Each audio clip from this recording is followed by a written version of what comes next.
প্রিয় শিক্ষার্থীরা, নিশ্চয়ই তোমরা ভালো আছো, আমিও ভালো আছি।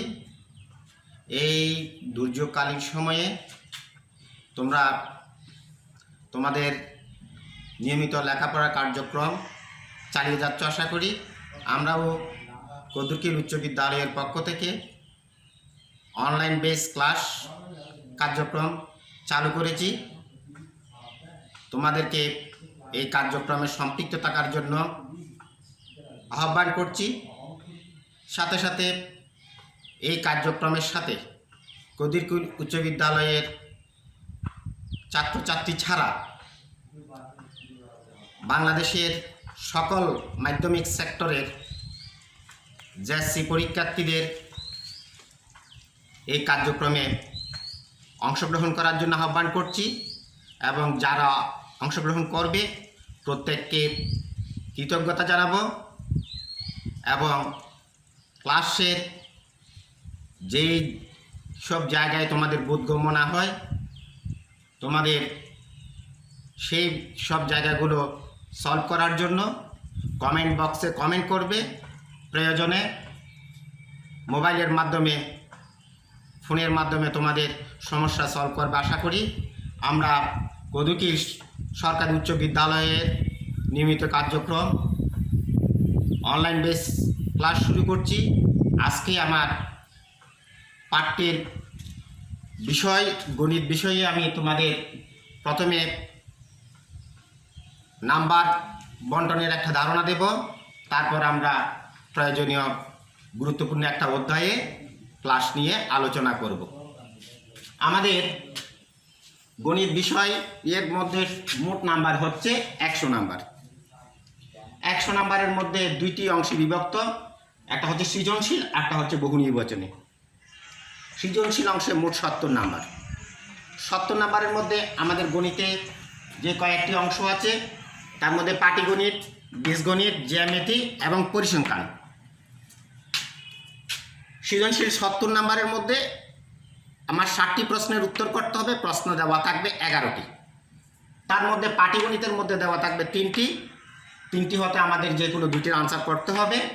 বীজগণিত হতে 3টিও থাকবে, সেখান থেকে আমাদের 2টি আনসার করতে হবে।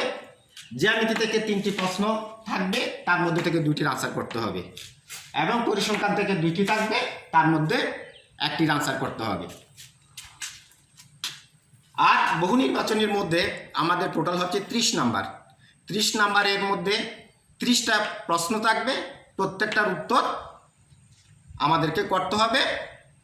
তার মধ্য থেকে পাটিগণিতে 10টি, বীজগণিতে 10টি, জ্যামিতিতে 8টি, পরিসংখ্যানে 2টি, মোট 30টি থাকবে। 30টির আনসার করতে হবে। এখন আমি আলোচনা করব আমাদের এই পাটিগণিতের 3টি মধ্যে কোন কোন অধ্যায়গুলো, অনুশীলনের কোন কোন অঙ্কগুলো গুরুত্বপূর্ণ সেই বিষয়ে। প্রথমে পাটিগণিতে আসি। পাটিগণিতে আমাদের অধ্যায় আছে 3টি। অধ্যায় 1 প্যাটার্ন। আমরা ইতিমধ্যে যে প্রশ্নগুলো দেখেছি, বোর্ড কোশ্চেনগুলো দেখেছি, 3টি অধ্যায়ের মধ্যে প্যাটার্ন থেকে অবশ্যই একটি প্রশ্ন আসেই। তার মানে এই অধ্যায়টা আমাদের জন্য খুবই গুরুত্বপূর্ণ। এরপর আসে লাভ ক্ষতি এবং সুদ কষা, অধ্যায় 2য় অধ্যায় থেকে, এখান থেকেও একটি প্রশ্ন আসে। এরপর পরিসংখ্যান অধ্যায় 3য় অধ্যায়ে, 3য় অধ্যায় থেকে একটি প্রশ্ন আসবেই। আর বীজগণিত অংশ থেকে আমাদের 3টি অধ্যায় থেকে 3টি প্রশ্ন হবে, তার মধ্যে 4র্থ অধ্যায় খুবই বেশি গুরুত্বপূর্ণ। আজকে আমরা 4র্থ অধ্যায় বীজগণিতের রাশি ও সূত্রাবলীর প্রয়োগ নিয়ে আলোচনা করব সামান্যতম। এরপর জ্যামিতির মধ্যে আমার 2টা অংশ আছে, একটা হচ্ছে উপপাদ্য, একটা হচ্ছে সম্পাদ্য।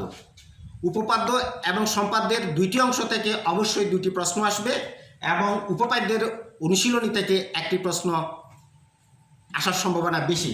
তার মানে একটি সম্পাদ্য, একটি উপপাদ্য আসবে এবং অনুশীলনীর একটি, মোট 3টি প্রশ্ন হবে আমাদের। তার মধ্যে থেকে যে কোনো 2টির উত্তর করতে হবে। তার মধ্যে যদি আজকে আমরা যে অধ্যায়টা আলোচনা করব, এই অধ্যায়টা যদি আমাদের ভালো করে আমরা যদি আয়ত্ত করতে পারি, আমরা অবশ্যই 10 নাম্বারের আনসার করতে পারবো এবং 10 নাম্বার পাবো। এরপর আসা যাক পরিসংখ্যান। পরিসংখ্যান থেকে 2টি প্রশ্ন হবে, একটি প্রশ্নের উত্তর করতে হবে এবং এই পরিসংখ্যান অধ্যায়টা আমাদের খুব সহজ একটা অধ্যায়। এই অধ্যায়ের অঙ্কগুলো যদি কয়েকটা ধাপ যদি আমরা আয়ত্ত আনতে পারি, এইখান থেকে 10 নাম্বার আমরা খুব সহজে আমরা পাব।